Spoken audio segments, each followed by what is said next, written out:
வணக்கம் கண்ணு, இது பொள்ளாச்சி மணி. இன்றைக்கி ஒரு குட்டி மணி விளாக் பார்த்துடலாமா? இதுவும் சாட்டர்டே மார்னிங் எடுத்த மணி விளாக் தான்.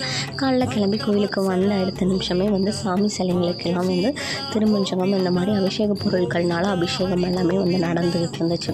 இந்த அபிஷேக பூஜையிலையும் கலந்துக்கிட்டு இதெல்லாம் முடிச்சதுக்கப்புறம் சாமிக்கு வந்து நிறைய ரிச்சுவல்ஸ் பண்ணிகிட்டு இருந்தாங்க. அதாவது சாமிக்கு வந்து கண் திறக்கணும் வெள்ளி ஊசியால் அப்படின்னு சொல்லிட்டு சாமி வந்து எல்லா பூஜையெல்லாம் பண்ணி எல்லா சிலைகளையும் எடுத்துகிட்டு வந்து நேராக ஒரு ஜமுக்காலமெல்லாம் போட்டு சாமியை வந்து அதில் படுக்க வைக்கணும் அப்படின்னு சொல்லியிருந்தாங்க.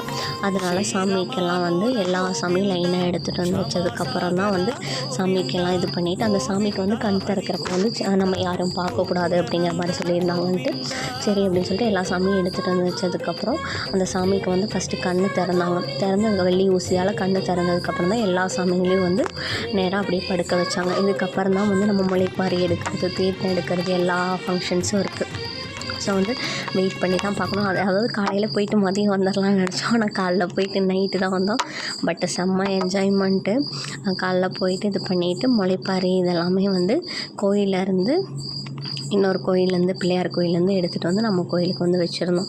சரின்னு சொல்லிட்டு அதுக்கு முன்னாடி இந்த சாமிங்க எல்லாத்தையும் வந்து நல்லா படுக்க வச்சு அந்த சாமிங்க எல்லாத்துக்கும் வந்து நம்ம தொட்டு கொடுத்து சாமிக்கு வந்து எல்லா சாமிங்களுக்கும் வந்து காணிக்கை வச்சு கொடுக்கணும் அப்படிங்கிற மாதிரி சொல்லியிருந்தாங்கன்ட்டு எல்லா சாமிக்கும் காணிக்கையும் வச்சு கொடுத்துட்டு முளைப்பாரி தீர்த்தம் எல்லாத்தையும் எடுத்துகிட்டு வரக்கு வைப்ஸோடு போயிட்டு இருந்தோம். பட் காலு தான் கொதிக்க இருந்துச்சு. மதியானம் அப்படிங்கிறனால சரின்னு சொல்லிட்டு அந்த எல்லாத்தையும் என்ஜாய் பண்ணிட்டு ஈவினிங் போல் வந்து பஜ்ஜி அதுக்கப்புறம் வந்து டீ எல்லாம் கொடுத்தாங்க. நைட்டு வந்து டிஃபனு கேசரி இட்லி எல்லாமே இருந்துச்சு. வேறு லெவலில் என்ஜாய்மெண்ட்டாக இருந்துச்சு. எதுக்கு போகிறோமோ இல்லையோ சாப்பாட்டுக்கு போயிடணும் மெயினாக அப்படின்னு சொல்லிட்டு அதெல்லாம் முடிச்சதுக்கப்புறம் நைட்டு வந்து யாகம் வளர்த்த ஆரம்பிச்சிட்டாங்க.